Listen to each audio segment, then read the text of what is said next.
Welcome to the Christian Life Coach Collective. I'm your host, Laura Malone, and you are in the right place if you want to make an impact in your life and the lives of the people around you. Maybe you even want to turn your gift of helping others into an income so you can support your family and your dreams and make a way for your calling.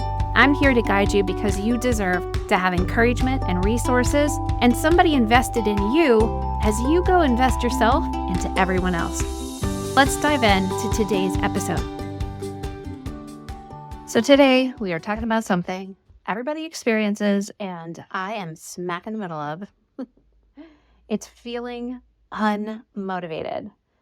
It might be in your work or your relationships or your home, your personal goals, your health, like so many places this can go, right? Where feeling unmotivated just kicks in like a switch gets flipped.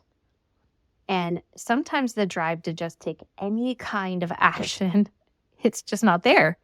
And you feel like it should be, and you know there's so many things to get done, and you have all the tips and the strategies, and you've got your time management process, but you just don't want to do it. Guess what? I'm just going to tell you, that is okay. Let's just let it be okay for a minute. What if we just let that be okay? We don't feel motivated right now. We're going to feel motivated again. This isn't fatal. We're not going to live the rest of our lives like this. It's just, this is a moment or a season, but we're just going to feel it, let it be, and give some, attention to it and figure out what to do. So when you get to the point of I have to figure out what to do, I'm going to share today 5 super, super simple, but very, very key strategies to help overcome the lack of motivation. Give you some examples, some tips, some takeaways, and hopefully just make you feel seen and heard and known, right? I get it. It's okay. I want to give you permission to be where you're at. And now when you're ready, I want to help you see how simple it is to step out of lack and get moving. So the first key is to break it down and just start small. So if you feel unmotivated, a lot of times just the simplest tasks can seem super overwhelming. Today, over the weekend, we went camping, and it was 25 degrees, and the heater didn't work in this camper. The kids were going to come out, and they didn't. And one kid that did come ended up sick. And it was just everything I thought would happen didn't happen. Well, it just has to be okay. It is what it is. But then we got home, and it was time to unpack everything. And I was so tired because not only was I not sleeping well, I also was so cold. And then I would bundle up, and then I would get so hot. And that's a different kind of lack of sleep. When you're your body's tense from being so cold, is a different type of lack. So when I got home, I was exhausted and I was cranky. And a lot of the stuff that was in the camper just got set someplace. And so I feel no motivation to go, do the laundry and get the campfire stink off of everything. I feel no motivation to unpack all those bags that took forever to pack and then work from all weekend and then repack so that we could bring it back home so that we could unpack. My gosh. So I have just been taking one small step at a time and just saying, okay, that bag. If I want to keep going to the second bag, I can. That's it. That load of laundry. If I want to do more, I can, but I don't have to. Just that one is all that's required. So start small. So let's say you've been putting off, organization of some place in your home, or even just the redecorating as it's going from fall and Thanksgiving into holiday Christmas time, right?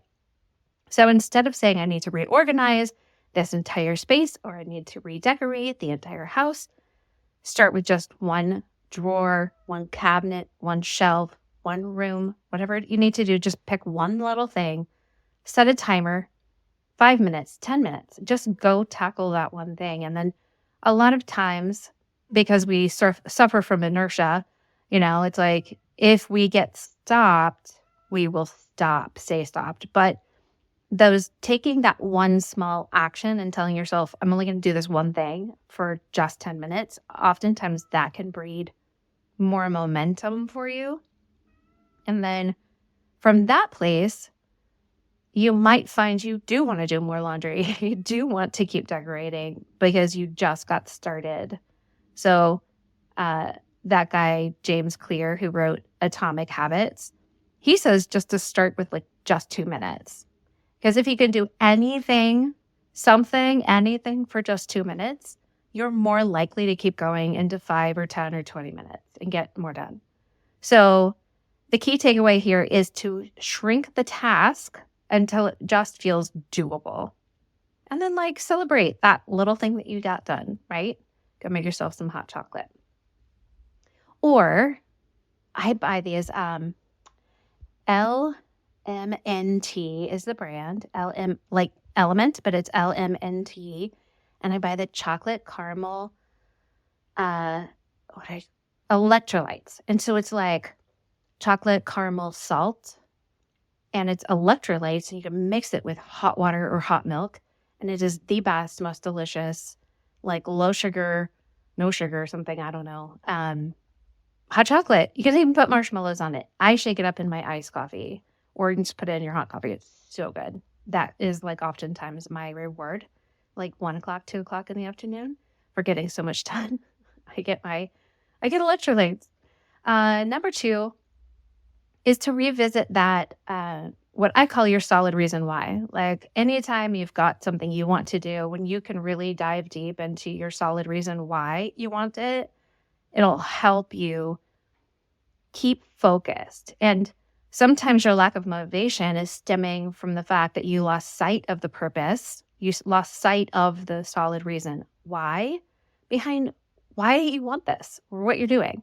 So when you reconnect with that why, it will potentially help to reignite your motivation and your drive to start taking some action. So if you were struggling to study for an exam, if you were struggling to stay on that lifestyle plan of what, how, and when you eat, right? Instead of focusing on the drudgery of the studying and the drudgery and the pain of saying, no, thank you, I don't want a slice of the pumpkin pie, think about what you're going to get when you pass the exam. Think about what you're going to get when you push through and you feel better next week instead of feeling yucky, instead of feeling inflammation in your body because you kept turning down things that you knew weren't going to make you feel good. So focus on the solid reason why. And if you don't have a solid reason why you're doing something that is hard or something that will require a lot of energy, action, and motivation, go get one. Stop and say, what do I want?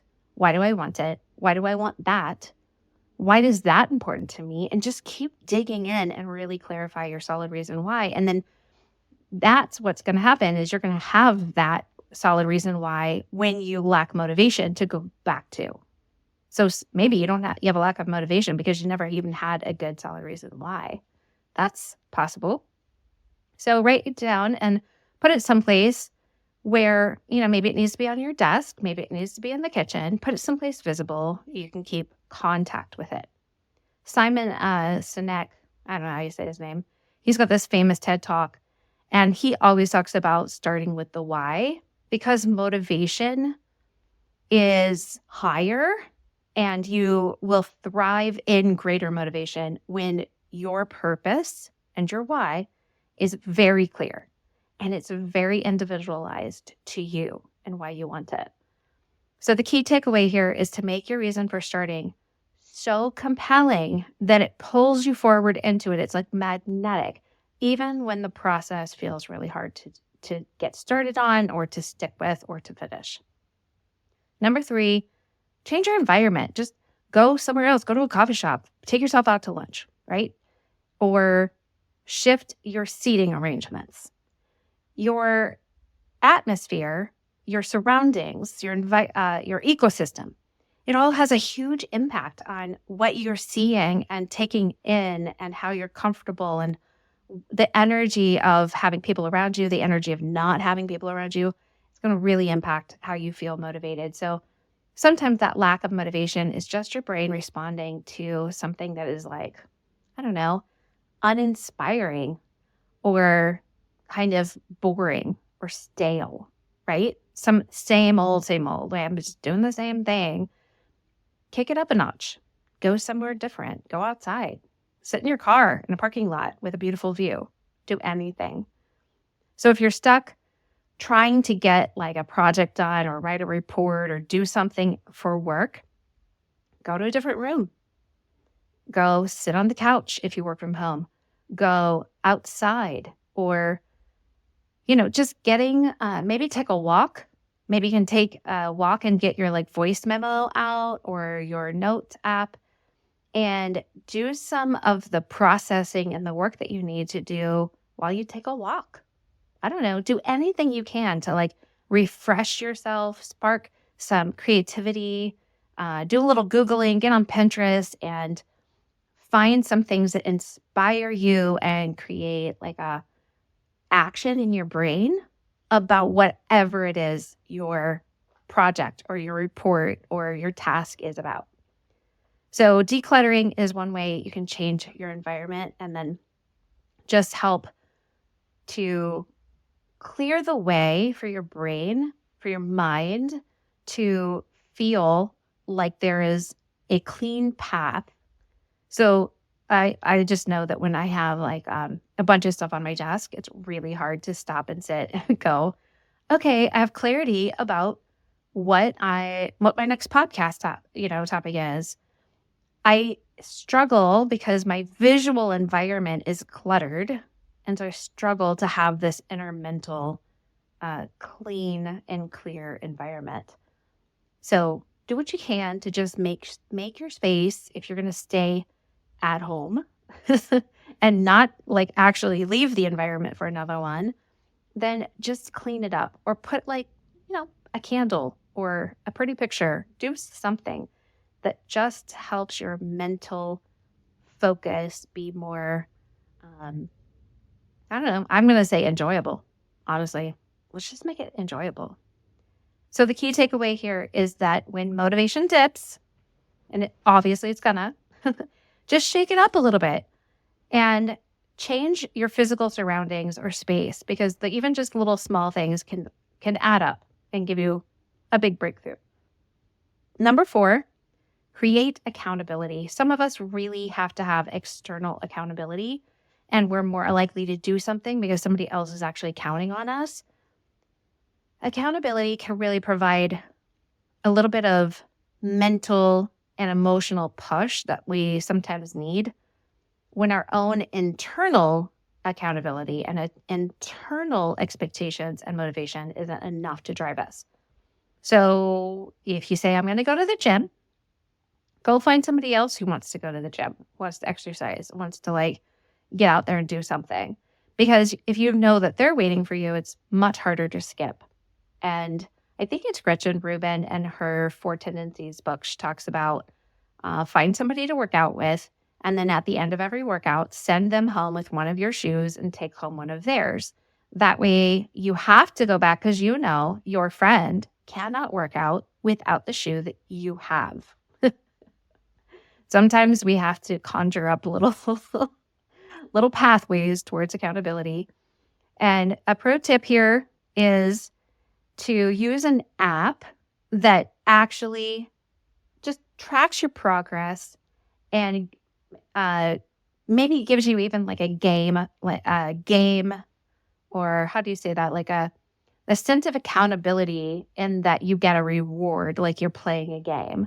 I know there's some apps like, I don't know how you say it, Habitica, Habitica, and Strides, different apps that you can use that actually help you. If it helps you to see what you've accomplished, how many steps you've taken, your phone has apps and health apps on there and can show you, or Peloton, things like that, right?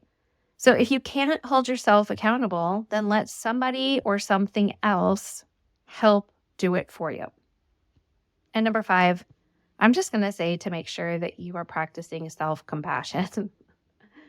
Being kind to yourself in seasons that it's really hard to be motivated, and there's reasons for it. And you just need to be kind and let the process, like I said, this isn't fatal. You're not going to be like this for the rest of your life.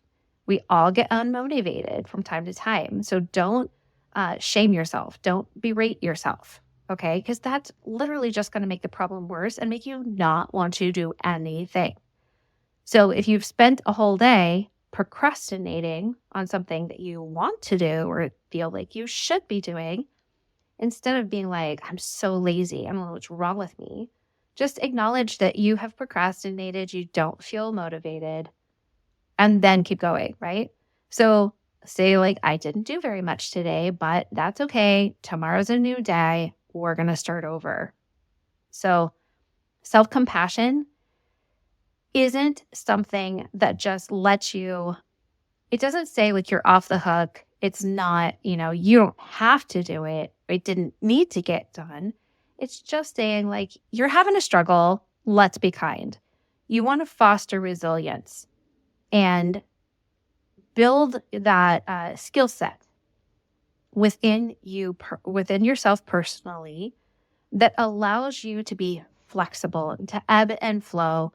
The struggles get compassion, right? And then there's going to be those days where you have so much motivation and you get so much done and you get to celebrate. And those are they're just both normal. They're supposed to be there. They're there for all of us.